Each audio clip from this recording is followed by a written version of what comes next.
Hi guys, this is Jet with Remax, here to answer your real estate questions. Today we're going to talk about how to run the numbers for a flip. So let's get started. When we're talking about a property to flip, the best thing to do is to start with the end in mind. And in this case, the end would be the price that we want to sell the property for once we complete our renovations. So this term is called an ARV, or your after repair value. So in order to determine the ARV, you want to get the sold data for houses in the same neighborhood that have similar upgrades. And this will allow you to determine what your house could potentially sell for once you perform those upgrades. Now this is very important, guys, because if you don't get your ARV right, you can overspend on a property. You can do upgrades that the neighborhood does not support, or the price in the neighborhoods do not support, and you will have overspent and could potentially take a loss. And I'll be honest with you guys, I'm speaking from experience, so take it how you will.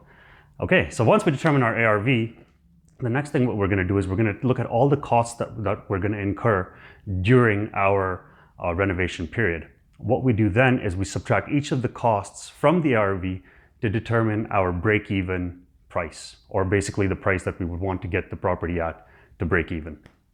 Okay, so the first cost is going to be, of course, your renovation costs, so material and labor. So if you're going to do the work yourself, you're not going to pay for labor.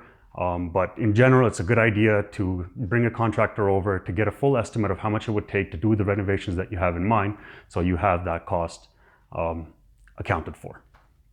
The second cost is going to be your holding costs.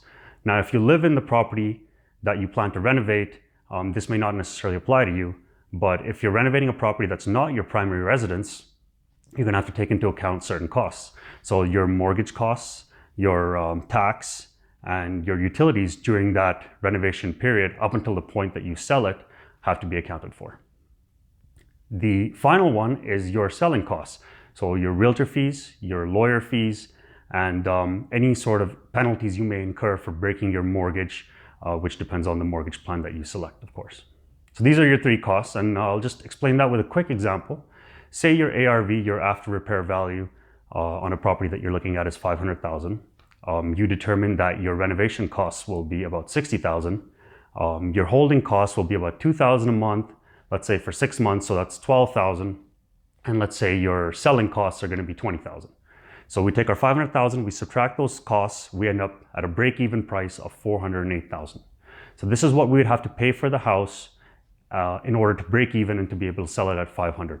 Now, of course, anything below that is what is going to be your profit, and that's why they say the money's made in the buy. Guys, I hope you enjoyed this presentation. If you have any questions or you want to discuss further, please get in touch with me, drop a comment below, and I'll be happy to answer them. I've also created a small spreadsheet that allows you to just plug in these numbers and automatically determine your break-even price on any property. If you'd like a copy of the spreadsheet, which is a simple plug and play, please get in touch with me. Thank you so much, guys. Have a wonderful day. Talk to you soon.